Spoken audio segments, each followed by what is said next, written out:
Good, y'all? It's your boy Thunder. I'm back with another video. Watching the homie Shonen Showdown. Yeah, we're gonna be watching the homie Shonen Showdown. It is Shanks and Sabo changed like One Piece or something like that. I'm not caught up to One Piece, but I do know a lot about like what's going on right now with Green Bull coming. Pause. To Wano. Pause on that again. And spoilers if you haven't like caught up to One Piece, but Green Bull is there, Luffy with Gear 5, and like you know, Yamato probably joining the Straw Hats and stuff like that.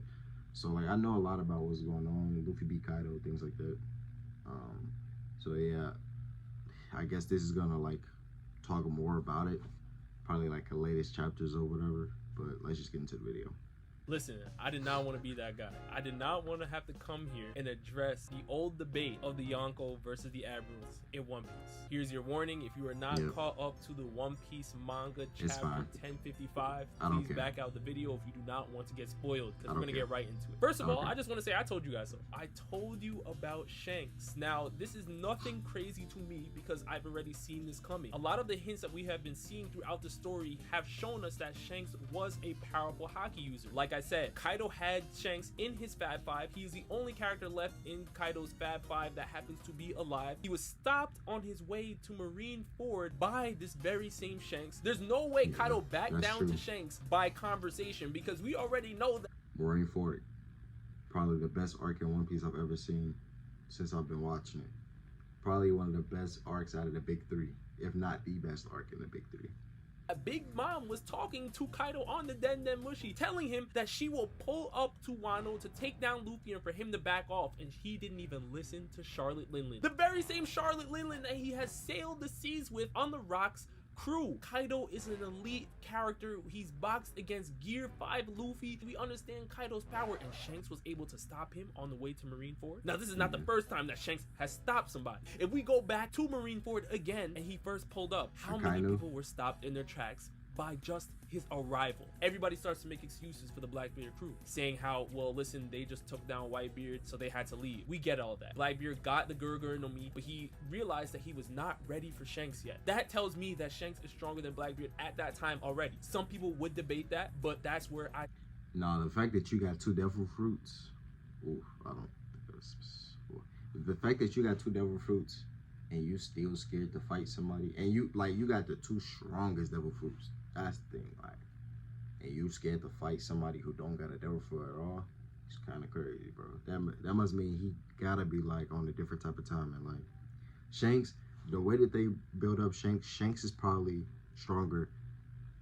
Let me not say that. Now, the Marines are also backing down to the red-haired pirates. When Shanks first pulled up to Marineford, he challenged the Marines plus the Blackbeard pirates. He said he would fight them all alongside his red-haired pirates crew, and they backed down. Even though their odds were stacked up against the red-haired pirates, they had way more in numbers. This didn't phase Shanks at all. That's the other clue. Then we can look at Shanks versus Whitebeard. When they clash weapons, they split the sky. Now, we have seen this feat by multiple top-tier hockey users in the One Piece world, so this is not crazy impressive after we've seen it time and time again. Kaido but the first time split the sky. Big Mom and Kaido split the sky. We get all of these things, but there is a difference here in the fact that when Shanks was walking on Whitebeard's ship, he was knocking out people with Conqueror's Haki, barely even trying, and these are the same people that had to fight the Blackbeard pirates in the Payback War. Sorry to cut him off, but even when we think about Marineford, like, we've seen hockey before Marineford, so we know, like, and we've heard it. It's not like it was subtle. Like, Rayleigh has told us what he used to chop off the handcuffs off the prisoner. And with that, like, when you think about it, Whitebeard wasn't really able to use hockey for real in Marineford, and he was still bodying like a bunch of people, like almost everybody there, because of his durability and his devil fruit. So like, and he barely could use Conqueror's Haki, or even if, because he was so sick. And it's like, damn, bro, Prime Whitebeard and Marineford, they would have lost, bro. They damn near would have lost, bro. How are we ignoring these things?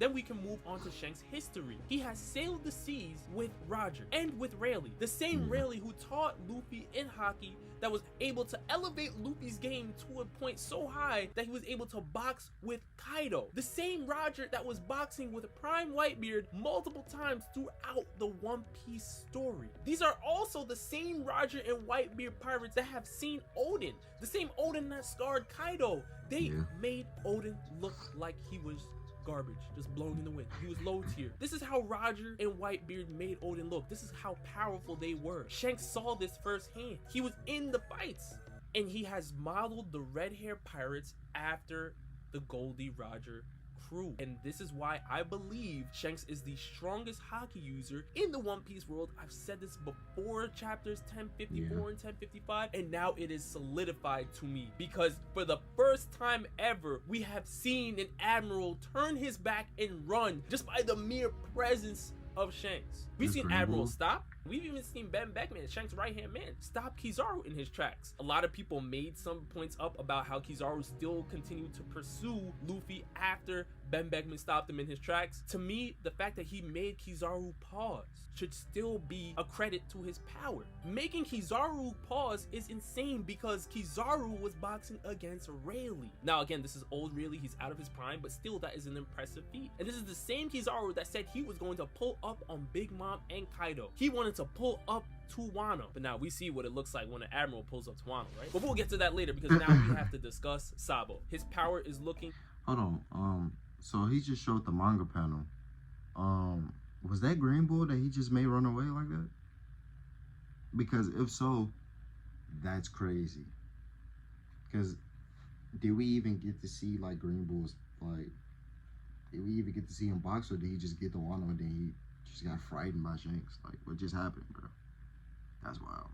Insane based off what we are hearing about him within the One Piece world, and these are things that I've also hinted to, because like I've said in the past, Monkey D. Dragon is one of the strongest characters in the One Piece world. It would make no sense to me for Sabo to be so much weaker than Dragon that he's out of the loop, because then the Revolutionary Army would have to rest clearly all on Dragon's shoulders. Well, good thing that's not the case. Good thing that Sabo's haki is actually as insane as I believed it to be. Good thing that after he got Ace's flame fruit, he was able to train with it, get stronger, because again, if we remember back in the Dressrosa arc, he just had it. He had it made for a couple of hours before he started boxing with Fujitora, who happens to be an admiral, by the way. Sabo was boxing with the admiral when he just got the fruit, but now he has had time to train with the fruit, and now he landed into the Holy Land, freed Bartholomew Kuma, alongside again Lindbergh was there, Morley was there, Karasura was there. We have to give some credit there, they were there, but we know who was really pulling the strings. Sabo was leading the front. He is an insane haki user. Sabo and Qualis had a few training sessions with Nico Robin, and now Nico Robin is taking down members of the Topi Ropa. Are we serious? Sabo has been insane, but a lot of people are still sleeping on... Wait, so she's trained with Sabo and them, and she still don't know what haki is, or haven't used it?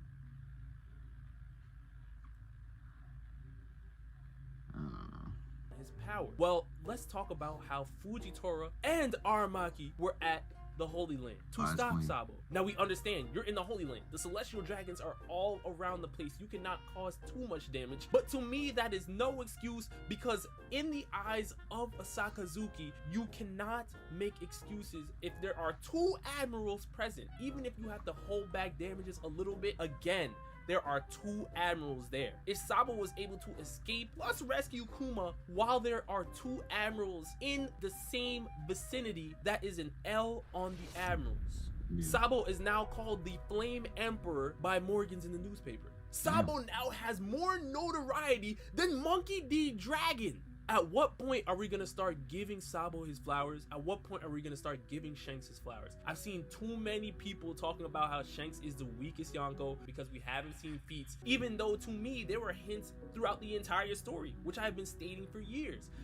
I don't think Shanks is the weakest Yonko because, like, it's just his presence alone, like, being around them, like, they have too much respect for him. You know what I'm saying?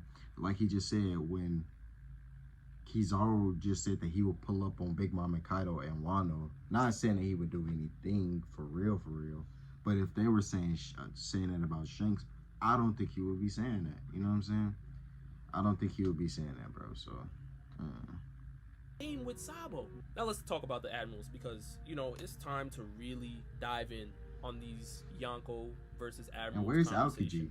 Aokiji? Yonko versus Admirals, for the most part, is now dead. With the exception of Captain Buggy, because we don't know what Captain Buggy is looking like right now. We don't know if he got stronger or if he was able to pick up some top tier crewmates. Again, like I said, Edward Weevil was still out in the world. Mihawk was out in the world riding solo. Both of them are riding solo. Who knows? Maybe Buggy picked them up or something. We have to see what happened with Captain Buggy. But outside of Captain Buggy, the Yonko are looking ridiculous. Monkey D. Luffy just unlocked his Devil Fruit Awakening. Gear 5th Luffy is looking top tier. He's ridiculous. Luffy has access to Advanced Conqueror's Haki. His Gear 5th power can literally change the properties of the ground and everything around him, as well as the opponents that he is fighting. And he was able to beat Kaido. This is the same Kaido that fell from the sky and knocked down the whole Kid Pirates, had Apu and Hawkins and other people in the worst generation switching sides and swearing their allegiance to him. Luffy beat him. Granted,